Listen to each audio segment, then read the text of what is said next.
আসসালামু আলাইকুম।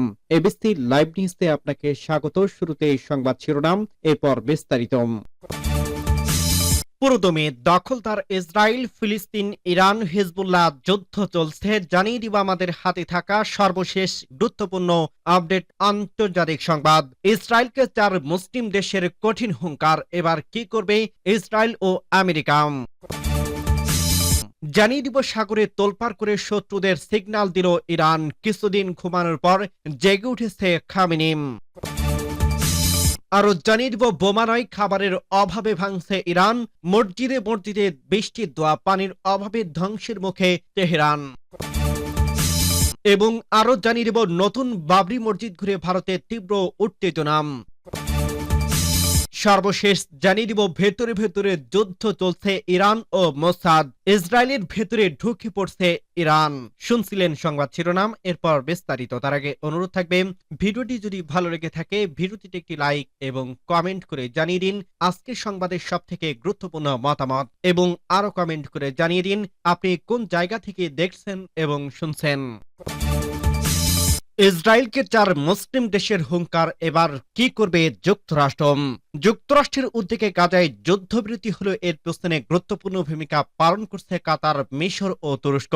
তবে এই যুদ্ধবিরতির পর গাজা পুনর্গঠন এবং নিরাপত্তা রক্ষায় তেমন কোনো তৎপরতা নেই। অন্যদিকে গত অক্টোবরে গাজায় যুদ্ধবিরতি কার্যকর হলো ইসরায়েল অন্তত 600 বার এই যুদ্ধবিরতি লঙ্ঘন করছে। এছাড়া প্রতিনিয়ত সেখানে হামলা চালিয়ে যাচ্ছে ইসরায়েলি বাহিনী। এ অবস্থায় ইসরায়েলকে করা বার্তা দিয়েছে মধ্যপ্রাচ্যের অন্যতম প্রভাবশালী দেশ সৌদি আরব সহ মিশর, কাতার ও তুরস্ক। যুদ্ধ বিধ্বস্ত গাজায় শান্তি ফেরাতে ইসরায়েল সেনা প্রত্যাহারের আহ্বান জানিয়েছে এসব দেশ। পাশাপাশি আন্তর্জাতিক স্থিতিশীলতা বাহিনী আইএসএফ মোতায়েনের কথা বলা হয়েছে। শনিবার কাতারের রাজধানীতে দোহা ফেরামে সম্মেলনে দেশটির প্রধানমন্ত্রী মোহাম্মদ বিন আব্দুর রহমান আল থানি জানান, মধ্যস্থকারী এখন যুদ্ধবিরতির পরবর্তী ধাপ এগিয়ে নিতে কাজ করছে। তিনি আরো বলেন, গাজায় যুদ্ধবিরতি হলো প্রথম ধাপের পর ইসরায়েল ও ফিলিস্তিনি যোদ্ধারা কিভাবে এগোবে তা নিয়ে এখনো কোনো সমঝোতা হয়নি। ইসরায়েলি বাহিনী পুরোপুরি প্রত্যাহার না করা পর্যন্ত যুদ্ধবিরতি সম্পূর্ণ হবে না এবং গাজায় স্থিতিশীলতা ফিরবে না। অন্যদিকে সৌদি আরবের পররাষ্ট্র মন্ত্রণালয়ের শীর্ষ কূটনৈতিক মালান রাধওয়ান দোহা ফেরামে গাজা পরিস্থিতি নিয়ে ব্যাপক সরবরাহ হন। বলেন, দ্বিরাষ্ট্রীয় সমাধান হলো একমাত্র পথ। মিশরের পররাষ্ট্রমন্ত্রী আব্দুল বদরেবদি আল বলেন, যত দ্রুত সম্ভব গাজায় স্থিতিশীলতা বজায় রাখতে বাহিনী মোতায়েন করতে হবে, কারণ ইসরায়েলি একপাক্ষিকভাবে প্রতিনিয়ত যুদ্ধবিরতি লঙ্ঘন করে যাচ্ছে। তুরস্কের পররাষ্ট্রমন্ত্রী হাকান ফিদান বলেন, স্থিতিশীল বাহিনী নিয়ে এখনো আলোচনা চলছে এবং কে এর নেতৃত্ব দেবে এবং কোন দেশ এতে অংশগ্রহণ করবে সে সংক্রান্ত প্রধান অমীমাংসিত বিষয়গুলো রয়ে গেছে। সাগরে তোলপাড় শুরু করে শত্রুদের সিগন্যাল দিলেন ইরান। কিছুদিন ঘুমানোর পর জেগে উঠেছে খামেনি। আসছে নতুন এক মহাযুদ্ধ। সেই যুদ্ধের অপেক্ষায় প্রতিদিন সেই মুহূর্তের জোর প্রস্তুতি নিয়ে যাচ্ছে আয়াতুল্লাহ আলী খামেনি দেশ ইরান। ইরানের রগদণ্ড এবার বেজে উঠছে ওমান সাগরে হরমুজ প্রণালী এবং পারস্য উপসাগরে সাগরে তোলপাড় করা বিশাল নৌ এবং মিসাইল মহড়া চালিয়ে শত্রুদের আরো একবার সতর্কবার্তা পাঠালো তেহরান। জুনে ইরান ইসরায়েল 12 দিনের যুদ্ধের পর যুদ্ধের প্রস্তুতি হিসেবে সাগরে বিশাল আকারের ঝড় তুলছে ইরান। বৃহস্পতিবার শুরু হয় 2 দিনের যুদ্ধ মহড়া। Side by side cruise ballistic এবং ক্রুজ ড্রোন এবং প্রতিরক্ষা ব্যবস্থার মহড়া চালিয়ে আয়োজিত গভীর থেকে সমুদ্র গদর 110 এবং 380 এবং 303 মিসাইল ছুড়ছে ইসলামিক লিবারেশন গার্ডস। শুধু তাই নয়, কৃত্রিম বুদ্ধিমত্তা সমৃদ্ধ উন্নত প্রযুক্তি, প্রতিরক্ষা এবং আক্রমণ সক্ষমতা প্রদর্শিত হয় এই মহড়ার মাধ্যমে আইআরজিসি নৌবাহিনীর নিজেদের গোয়েন্দা প্রস্তুতি, সামরিক সক্ষমতা এবং যে কোনো হুমকি মোকাবেলায় দৃঢ় প্রতিরোধে বার্তা দিয়েছে শত্রুদের। বিশাল নৌ মহড়ার মাধ্যমে এই অঞ্চলে থাকা মার্কিন নৌযানগুলোর প্রতিও স্পষ্ট সতর্কবার্তা পাঠিয়েছে তেহরান। এতে মোতায়েন করা হয়েছে মাজিদ মেজাক সহ আধুনিক প্রতিরক্ষা ব্যবস্থা। ইলেকট্রনিক যুদ্ধ পরিস্থিতিতে এসব সিস্টেম কৃত্রিম বুদ্ধিমত্তার সাহায্যে অতি অল্প সময়ে আকাশ ও নৌ অবস্থান শনাক্ত করতে উচ্চ নির্ভুলতার আঘাত হেনে শত্রুদের মোকাবেলা করে চোখের পলকে মহড়াটি অনুষ্ঠিত হয়েছে পারস্য উপসাগরে নাজিয়াত সামরিক অঞ্চলে, আবু মুসা ক্রেটার, ক্রুম ডেজার্ট, ক্রুম সিরি দ্বীপপুঞ্জে এবং হরমুজ প্রণালী সহ ওমান উপসাগর জুড়ে।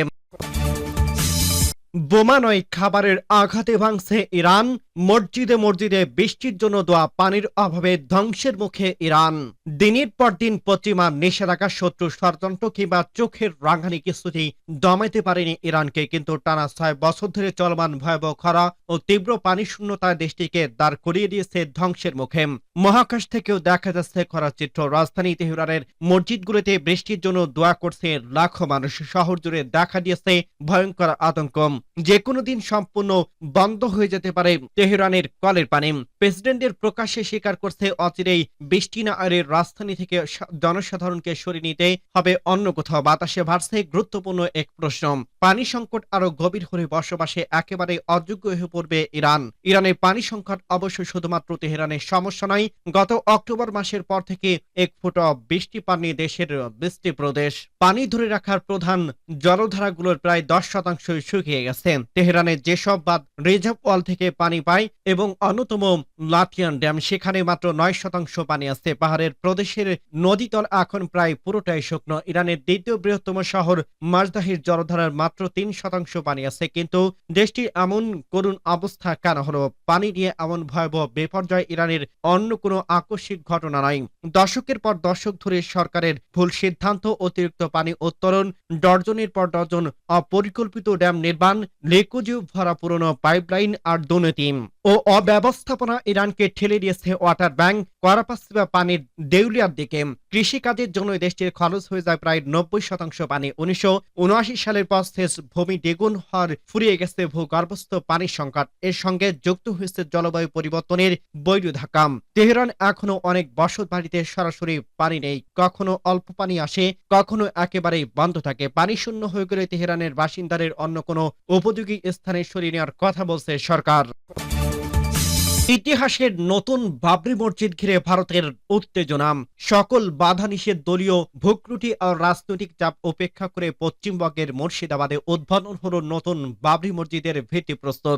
জনসমুদ্রের রূপ নিল বেলডাঙ্গার পাথরঘাট। তৃণমূল কংগ্রেস থেকে সদ্য বহিষ্কৃত বিধায়ক হুমায়ুন কবির লিখেছে এক অনন্য ইতিহাস। তোলপাড় ছড়িয়ে পড়ল পুরো ভারতীয় রাজনীতিতে। এমন এক শ্রম প্রার্থীর কোনো কিছুর বিনিময় নয়। নিজের ইমানের টানে ইসলামের প্রতি ভালোবাসায় হাজার হাজার মানুষ ইট বাড়ি তুলে হেঁটে যাচ্ছেন মাইলের পর মাইল। কারো কাঁধে দুটো, আবার কারো হাতে 4টে, কেউ কেউ বহন করছে যতটুকু তার সামর্থ্য।